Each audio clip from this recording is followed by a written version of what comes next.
the scheme changed in terms of coordination with the social welfare payments, and at that time it was given as an option to workers. They could either opt to coordinate with the state pension, but obviously all new employees had to coordinate with the state pension. But if you were in employment before 1970, you had the option. So that was a rule change, if you like, that took place and was able to be carried out. So it isn't necessary that you need the agreement of everybody. I think what we've seen here, and it's quite obvious, and I'll deal with it when we come to my second amendment on it, is that the companies have chosen not to allow people, new employees, join the IAS scheme, and have instead opted for new pension schemes with lesser entitlements. And that's what this issue is all about at the end of the day. It's about a less beneficial pension scheme being set up, defined contribution schemes that are in existence. So they don't need this Act to get a pension for their workers, because they already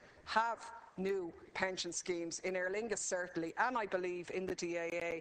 And my second amendment allows them to do that also, should they choose to do so, but based on the model of the Section 9 in the original Aer Lingus bill when Aer Lingus went into an IPO, but I'll maybe deal with that at that stage. So I think as introductory points, the overwhelming reason why people still want this section deleted is that it gives a detailed legislative provision that interferes potentially with the pension entitlements of, in essence, 15,000 people who are very, very worried. And as I say, while they do appreciate this improvement that was made at committee stage, it's not enough, and the feeling is that it should be still removed.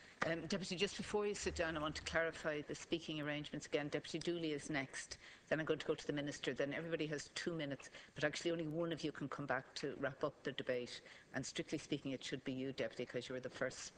Your name is first. Yeah, but do we get a chance on each of our amendments then, or what, how does that work? No. You can't say anything on your amendments then, is it? But I'm telling you now, before you, strictly speaking, sit down, that if you have anything to say on any of those amendments. Oh.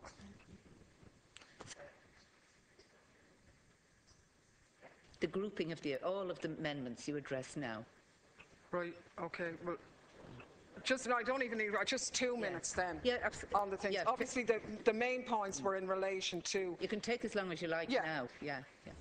That's why I'm telling you now. Right, I'll be taking as much time as it takes Deputy Dooley to return. Right, okay.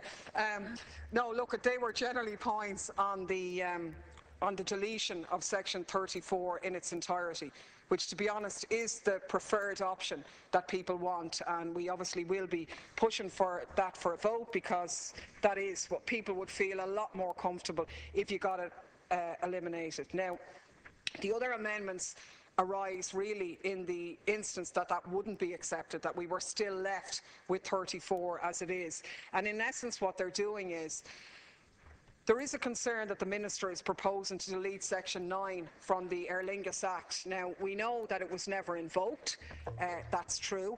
It was probably put in it was put in at the time of the IPO, I would say, as a sort of a carrot to get the unions and the staff to agree to that IPO. It was a sort of an assurance that their pension scheme wouldn't have lesser benefits, but it never had to be invoked, and that's fine, like, you know. But I don't think there's any harm in leaving it there. I think the problem really occurred after the IPO, because what happened was SRT obviously went to the wall. And as a consequence of that, which wasn't anticipated, you had hundreds of members of the IAS scheme who overnight became uncoordinated and placed an enormous strain on that pension scheme, which had a big impact. And the company, subsequent to the IPO, rather than choosing, and this is where it's not that they need legislation to set up new schemes, rather than allowing workers to join the IAS scheme, instead opted to set up new schemes, defined contribution schemes on lesser benefits. And I think keeping Section 9 for Aer Lingus is one of the options, but what I've basically done is rewritten the Aer Lingus Section 9 and kept it in this Act as an alternative to what the Minister is saying, which could be used as a starting point or as a basis for discussion of the other airport companies, the DAA, presumably the new Shannon company or whatever, could set up a scheme based on that model that was there, and that's the first one, is and in the event of the overall one not being agreed in that regard. And I think the third amendment on that is in relation to, if we weren't to be successful in that one, is the Section 9 bit itself, that I think Section 9 needs to be maintained of the Aer Lingus Act, even though I know it hasn't been it hasn't been invoked before, but it's still, what's the harm in leaving it there? Now, I'm going to have to go back to, I'll start talking about other stuff now if Deputy Dooley doesn't come back, but look, I suppose one of the reasons why there's a problem here is what people feel is going on, that some of these measures that you're trying to do could be done in terms of a rule change.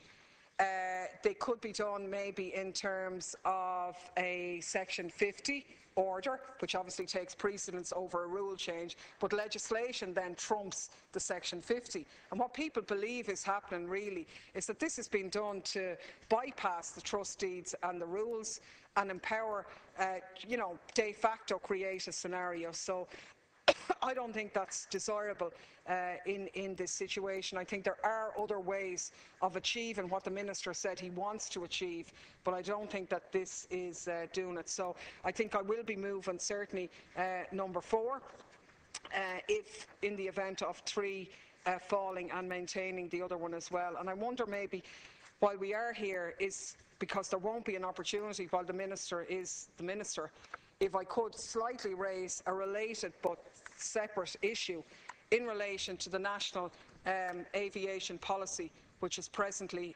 under review and, as you know, is causing some considerable concern to workers in that airport, and all the airports actually, in light of the fact that the mechanism and the draft that you have on display at the moment is allowing for the first time the possibility of airlines based outside the EU and the USA being granted access by the Irish government to pick up passengers in Irish airports and fly them directly to the US. Now, this is a big worry, because currently US and EU airlines operate on an open skies agreement with reasonable terms and conditions of employment, minimum wages, certain standards of regulation.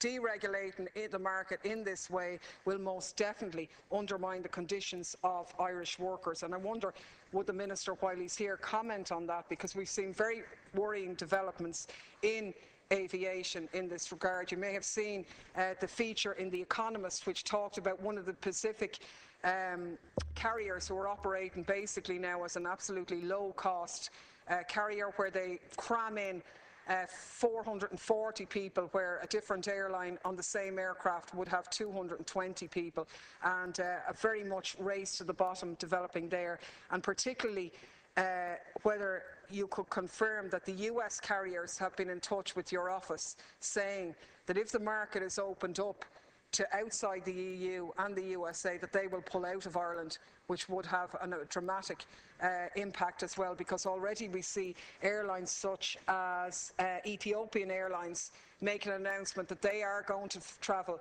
to Los Angeles and use Dublin as a pick-up point. Now, that will be a major departure in aviation policy. I note your policy on the Department of Transport's website says that the proposal will take into account EU criteria on fair competition, but people are very worried that that security isn't going to be enough in bilateral agreements. Ireland is very well served in connectivity with the US through Irish and US airlines, and it would be very, very retrograde step, I think, if we were to open up any further. So I would appreciate if you could comment on that as well.